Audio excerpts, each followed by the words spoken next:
I mean, I can't finish that day, and I remember just driving back in the car with a million ideas. We are here with Ben to talk about his success story. The headline of this talk is that you've actually gone from 450 properties to a whopping 950 in just 18 months. Now, I know there's going to be loads of people dying to know how you did that. But what was it like when we first met? What was business like back then? Take yourself back to where you were. Yeah. What was it like at that point before you went on this crazy growth spurt? What happened? Where were you at? So I was probably, so I'm 8 years in now. So when I met you guys, I was probably 6 years in. I was probably up to 450 houses.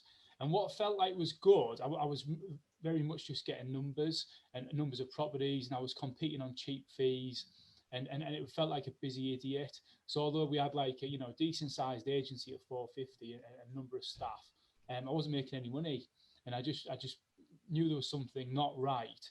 But I was just going for the numbers all the time, high properties, and competing on cheap fees. And then obviously the next thing that happened, obviously that was on the card in 2018 that was coming, was the tenant fee ban. Mm-hmm. And I think that's when I seen your advertisement on LinkedIn. I think it might have been at the time, and that was the start of coming down and meeting you guys. I think there was a lot of agents, wasn't there, that when tenant fee ban came about, we started to hear, first I think a lot of people just get, it'll never happen, and of course we realized it was happening. And I think for a lot of agents, if they hadn't got their house in order at that point and they weren't making enough profit at that point, the thought of then losing another 25-30% was just really going to close the doors. And I think for a lot of people that was quite a scary time. For you, what was the big thing you were looking for when you started? You came to our one day, and I just threw loads of stuff at you. But what was you hoping you were going to get? What was you looking for in that one day? I wanted to know how to grow my agency. I wanted to know how you've grown your agency successfully. I wanted to know how to get bigger. Like even back then, I'm still sort of hungry for it now. I'm hungry back then, and I just wanted to speak to successful people and find out how they've done it. And that was really. Obviously, the tenant fee ban was there, but I think that day, I can't finish that day. And I remember just driving back in the car with a million ideas that I wanted. And I think I'd only done the one day of Sally, hadn't been on the boot camp yet. And the next day I was ringing the agents around me who wanted to sell up.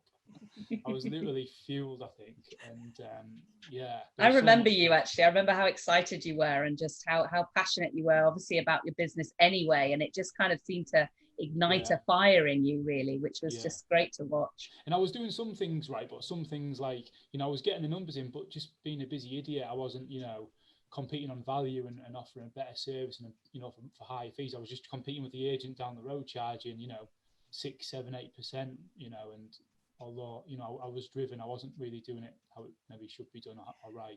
A lot of people feel like they've tried everything and there can't possibly anything else they could learn. Did you feel that? It's like, I'm hoping there's something, but really I've tried everything. I mean, you do try everything, don't you? Or you feel like you've tried everything. There can't be anything new out there. But definitely. And a little part of you thinks like, maybe it's a bit of arrogant part of you. When you, obviously, I've been in the agency side of things for 15 years now.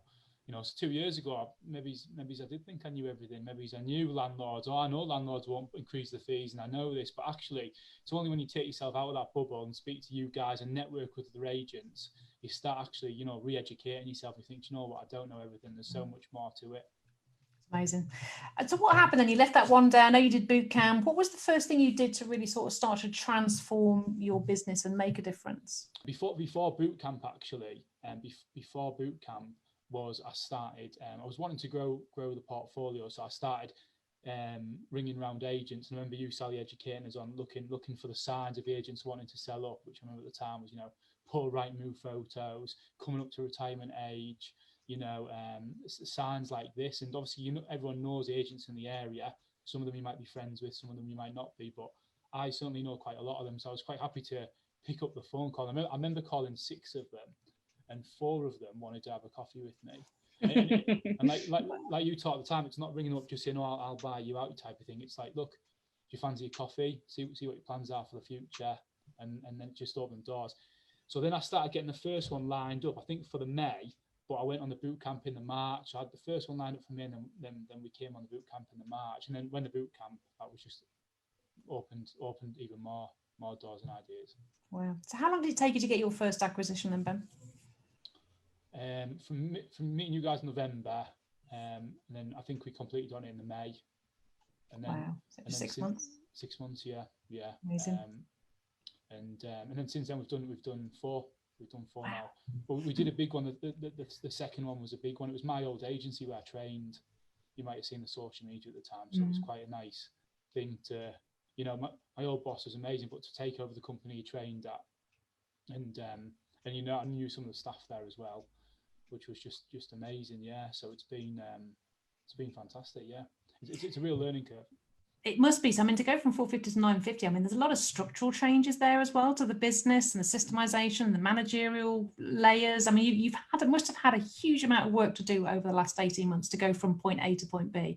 How have you handled that? I mean, have you got loads of branches now, or have you consolidated it? What have you done in relation to that? Yeah, you're right. Your problems change, don't they, as you get bigger? Like, so your problems when you're small is you're worried about that landlord or that tenant, or you know, your problems change, and the good problems to have aren't the scaling up. It's good problems to have, but problems never less. So you're right. Yeah, you have to put in systems and processes, and we've made errors, we've made mistakes, and you learn from them. You try something different, and you see how them guys are doing it. But yeah, we've structured it. I think it's maybe structured, maybe it's even slightly different to you. The one we've got sort of 3 teams. We've got the tenancy management team.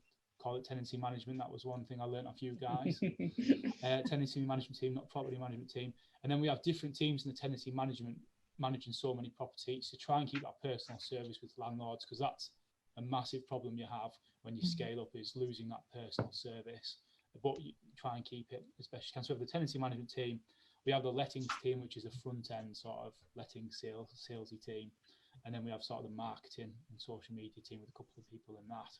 Because you made the decision, didn't you, Ben? And I remember once one of an ARX meeting, or we were discussing something during your membership, about the fact that you were coming off the high street, weren't you, and into offices that weren't. And I remember you talking this through with me, and it being a whole thing, because so many agents are, you know, been so nervous about not having that shop front presence and everything like that. Tell us a little bit about that and how that sort of impacted your business. Definitely, yeah. I mean, I still believe like no one's nailed the model nationally yet on lettings. Like, and I know everyone's about the self-employed model at the moment. We've had the Purple Bricks model, we've had the franchise model, we've had the countrywide LTL model.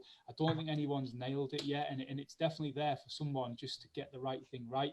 But, I mean, the agency you talk of now, I mean, how different is that to the agency that you were when you first walked into that room, you know, 18 months ago? Because it's almost like it's a totally different business, isn't it? From the first Ben that we met to the Ben that we talk to now. Definitely, yeah, it's completely different. Yeah, like now we actually get paid for what we do. Whereas before we weren't a bad size agency at 450, and I had staff and that. But yeah, I just remember just thinking like I'm not making any money here. It's completely different now. We're actually making profit. We're in our nice office, got, you know, good team round us. Obviously, I know everyone says it's about your team around you, but it really is. Do you feel like you've changed do you think you've become more of a business owner rather than just a letting agent? You look for the strategy and the expansion opportunities and the structural side of things, the team, rather than running around chasing keys and rubbish and things like that? Definitely, yeah. I think, you know, definitely. I mean, I still love speaking to new landlords, but yeah, I definitely prefer the business side. And now I think as well, I've kind of like accepted, like, you never stop learning, you never stop, you know, learning more stuff, you know, and I think, you know, I'm listening more now to successful people like you guys, and so I was listening to Grant Cardone and, you know, all different types of, you know, and just pick up little pieces. And I think maybe 2 or 3 years ago, I never did any of that.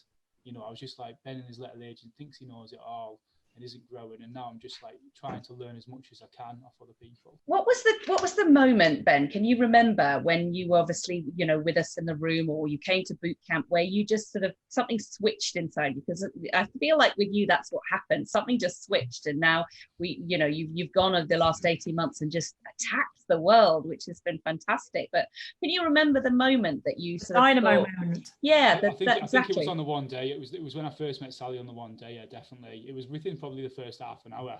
Sally's like giving us the and I remember just thinking, you know, I need to be in this.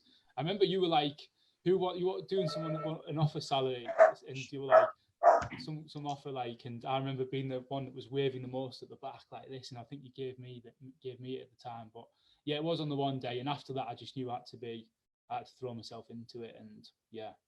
And so you came onto our ARX program and became one of our fantastic members, and we worked with you over the course of a period of time. Talk a little bit about that, and because obviously that got your team involved, didn't it, and helped us work with not just you but also the team that you talk of so fondly now. I mean, I think one thing good about, coming on these type of, on the courses, the ARX, is the mastermind, the boot camp is not just obviously what you learn off the Agent Rainmaker team, but it's also what you learn off each other and the networking. Like, I'm still like in touch with like maybe a dozen of the agents that I met on that boot camp. We're still friends on Facebook. We share stuff. So yeah, I think it's not just what you learn off you guys; it's the networking.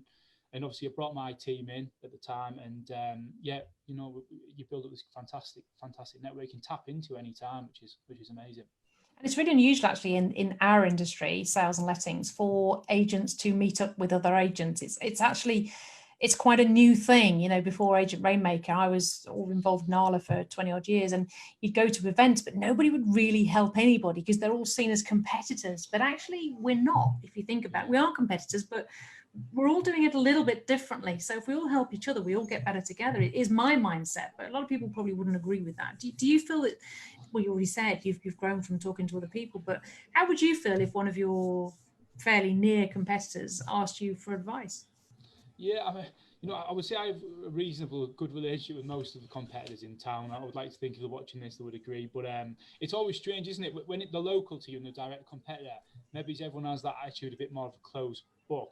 But as soon as you're on the Agent Rainmaker, everyone's like an open book, aren't you? And you're like, oh yeah, I messed up on this and I messed up on that. And it's like almost like one of these, talks that people go to and open up. So yeah, maybe it's the local, and if I'm speaking to someone in Portsmouth, I know we're no threat to each other, but arguably if it's someone down the road, would I tell them what we're up to or what we've got planned in the next 6 months?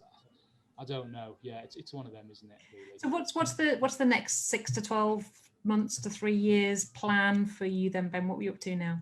Where do you want to go with this? So yeah, basically, we've got a few more acquisitions lined up, like 2 or 3 more local in the northeast, and then maybe a couple further afield. But again, we're just trying to nail down this model of what that looks like. So if we were going to open an agent in Leeds or Manchester, what does that look like? Do we have a high street office? Again, do we run it from here? Do we have someone on the ground there? Do we run the tenancy management from here? It's just working that out. And so yeah, arguably in 6 months, 12 months, I'd like to have a few more, some more sites maybe, or some more properties in different areas. Now we know, hopefully, I don't know everything, but we know enough to take an agent, as you say, that maybe is not enjoying things or for whatever reason. Once we bring that over, we can add value to the portfolio, and then economies of scale kick in if it's local for the office. So it does work really well. So what would you say to anybody thinking of coming on one of our one days? I know you asked for this interview because you just wanted to really just put out there. Thank you. No, it was just, I said I must give you guys a thank you and a testimonial, because I don't think I've done that yet, and it's down to you guys, obviously. So I wanted to say thank you. Yeah. But what would I say to an agent that's thinking about it? I think they need to decide whether they're all in, and if they're all in, they need to throw everything at it and sign up. But if they're an agent, and they're thinking, I've been in the agency years and I've embraced the digital era and things aren't great, then look at selling up to an agent like you, like us, or you, or whoever. Yeah, definitely. But I think you can't be set in the middle. You've got to attack it and get after it, or you've got to make a decision and get out. And so yeah. But if you're watching this, you're an agent. Sign up for the Agent Rainmaker. I can definitely 100% recommend it. Would you agree success is a choice? Definitely, yeah. You've got to go for it. Yeah, definitely. It's a decision you make. Yeah, 100%. It is, definitely. Absolutely. Yeah. Ben, you've been amazing. I have enjoyed watching your journey over the last 18 months, and another acquisition, and I think, Jesus Christ, this guy's on a mission, and I really cannot wait to see what you do over the next 18 months. You truly are an Agent Rainmaker of outstanding quality. Thank you so much, Ben, for joining us today. Thank you for the testimony. It was nice. Keep in touch, Ben. Yeah, and carry on the good work. Yeah, definitely. Thank you. Have a great day. Thank you. Bye, everyone. Bye, everyone.